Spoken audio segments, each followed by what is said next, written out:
following training is sponsored by the Niagara Library System. We serve our member libraries in Niagara, Orleans, and Genesee counties. Please visit your local library homepage and use your library card to get access to streaming videos, downloadable music, audiobooks, ebooks, and even more from the comfort of your own home. Thank you. Hello, good to see everybody. Today we're going to talk about eliminating human contact. Now, before all of us introverts get really excited, or ambiverts are like, what? Or the extroverts are crying, it's a theory. This particular article was written by David Byrne. David Byrne was the lead singer of the Talking Heads. If you remember them, I like some of their music, and I thought it was very interesting. And this was, as you can see on the screen, originally published in the MIT Technology Review back in 2017. But David Byrne writes this article, and again, I'll have it here. The links will be in the description, of course. Let's get started, okay? So he writes, this is the overarching theory that he has. Much recent tech development and innovation over the last decade or so has an unspoken overarching agenda. It has been about creating the possibility of a world with less human interaction.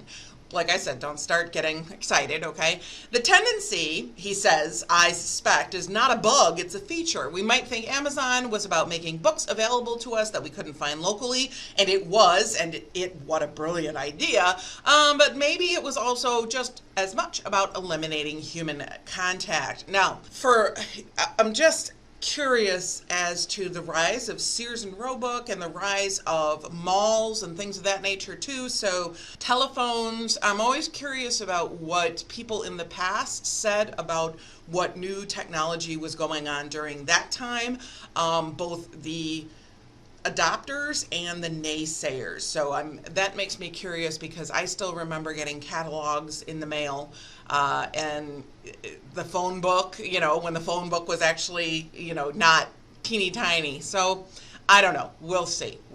So he goes on, David Byrne goes on to say, I realize I'm making some wild and crazy assumptions and generalizations with this proposal, but I can claim to be or have been in the camp that would identify with the unacknowledged desire to limit human interaction. I grew up happy, but also found many social interactions extremely uncomfortable. I often ask myself if there were rules somewhere I hadn't been told, rules that would explain it all to me. Sometimes I still have social niceties explained to me. I'm often happy going to a restaurant alone and reading. I would be very happy sitting in the table next to David Byrne with my own book, nodding in acknowledgement, and then going back to my book. That would be good. So he talks about going to a restaurant reading alone. I wouldn't want to have to do that all the time, but I have no problem with it, though I am sometimes aware of looks that say, oh, poor man, he has no friends, so I believe I can claim some insight into where this unspoken urge might come from. Human interaction is often perceived from an engineer's mindset as complicated, inefficient, noisy, and slow. Part of making something frictionless is getting the human part out of the way. The point is not that making a world to accommodate this mindset is bad, but that when one has as much power over the rest of the world as the tech sector does over folks who might not share that worldview, there is the risk of a strange imbalance. And this goes back to what I was talking about in the last video. And I'm blanking on the name of the professor off the top of my head, but maybe I can find his name. I was literally just talking about him, so put that name up here somewhere. David Byrne, again, goes on to say, here are some examples of fairly ubiquitous consumer technologies that allow for less human interaction. Online ordering and home delivery, okay? Digital music. Now, this would be something he would be very interested in. So, downloads and streaming. There is no physical store, of course, so there are no snobby know-it-all clerks to deal with. Phew, you might say. Some services offer algorithmic recommendations, so you don't even have to discuss music with your friends to know what they like. The service knows what they like, and you can know too without actually talking to them. Is the function of music as a kind of social glue and lubricant also then being eliminated? Ride-hailing apps, minimal interaction. Driverless cars, I can't wait till I can get a driverless car, but okay. Automated checkout. And they talk about he says my local CVS has been training staff to help us learn to use the checkout machines. At the same time, they're training their customers to do the work of the cashiers. Amazon has been testing stores, even grocery stores. Now, and this is true, I've seen the concept videos and that, with automated shopping, not shipping, automated shopping. They're called Amazon Go. I believe they partnered with Whole Foods on this too. The idea is that sensors will know what you've picked up, and of course you would have to have an account, and you'd have to have a credit card or card of some sort, cashless, to go with that account. So sensors will know what you've picked up. You can pick stuff up and simply walk out with purchases that will be charged to your account without any human contact whatsoever. Yikes. AI, artificial intelligence, is often, though not always, better at decision making than humans. In some areas, we might expect this. For example, AI suggests the fastest route on a map, accounting for traffic and distance. A robot workforce, personal assistants, okay, much improved speech recognition. Some of these, Google Home, Amazon Echo, Apple Home, some of these can be a huge help to people, and some of it, okay. Big data, okay, this is a big one. Improvements and innovation in crunching massive amounts of data mean that patterns can be recognized in our behavior, human behavior, where they weren't seen previously. Data seems objective, so we tend to trust it, and we may very well come to trust the gleanings from data crunching more than we do ourselves and our human colleagues and friends. Now, one of the things about improvements in data crunching they talked about, this was years ago, I was listening to a report on the radio, and they mentioned that people between the ages of like 18 and 24 have a tendency to get into a relationship in September and then dump the relationship by November. How is this accomplished, or how is this data found out? Well, through Facebook. The researchers were simply given access to the in a relationship, just the status that people would post on Facebook, and it was discovered that people would go to school or they would go away from home and they would be lonely, so they would get in a relationship, but when it was time to go back home for the holidays, they were then out of a relationship. So that was the first time I remember, and this was, oh my goodness, 10, 15 years ago when I heard about this. Just the amount of data that's out there and the trends and the things that happen is eerie. There's a lot. It's creepy, it's cool, but it can be a little creepy. All right, back to the article, sorry. Video games and virtual reality. Excuse me. Yes, some online games are interactive, but most are played in a room by one person jacked into the game. The interaction is virtual. These are our new virtual neighborhoods. It is what it is, okay? MOOCs, massive online open classes, online education with no direct teacher interaction. And social media, I like how he puts this word social in quotes right away. I've talked that to death, so I'm not going to get into that here. Right?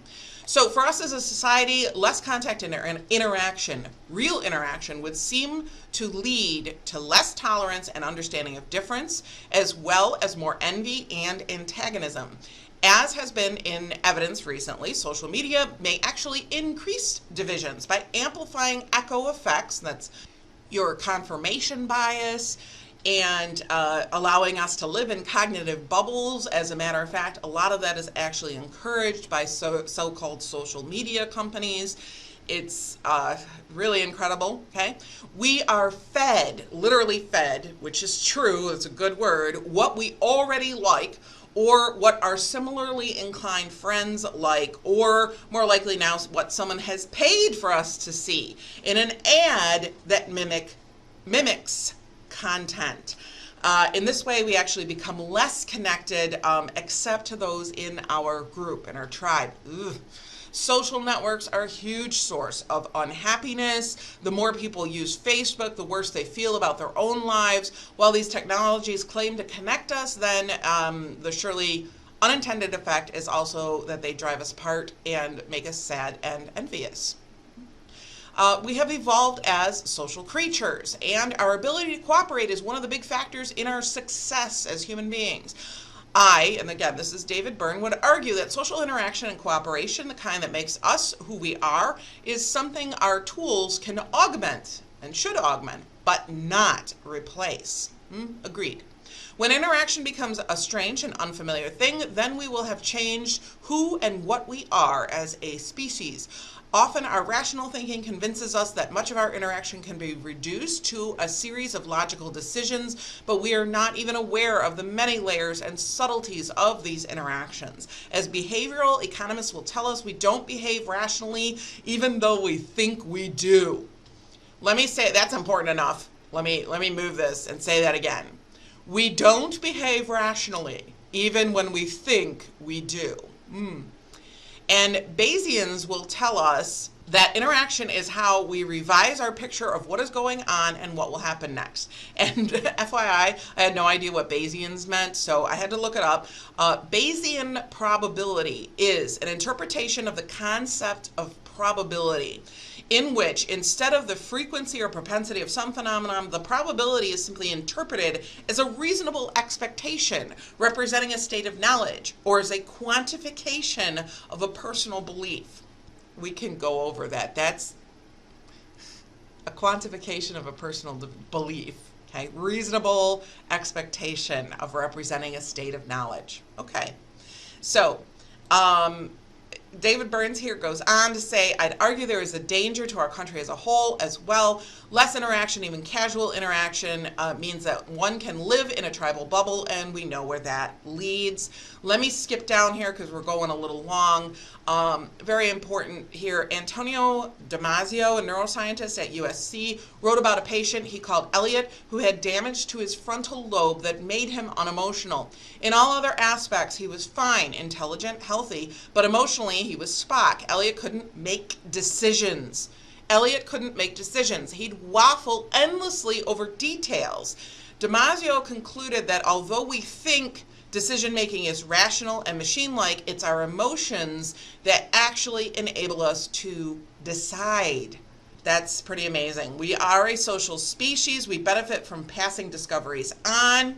We write, we tell stories, we sing songs, we make these videos, we interact. Okay. Yuval Harari claims this is what has allowed us to be so successful. He also claims that this cooperation was often facilitated by an ability to believe in fictions, such as nations, money, religions, and legal institutions. Machines don't believe in fictions, or not yet anyway. That's not to say they won't surpass us, but if machines are designed to be mainly self-interested, they may hit a roadblock. And in the meantime, if less human interaction enables us to forget how to cooperate, then we lose our advantage. That's a really important point. All right, I thought this was very interesting. I tried to encapsulate it a bit. I really like that Bayesian probabilities part. It explains a lot. Thank you. Take care. We'll see you in the next one. Bye now.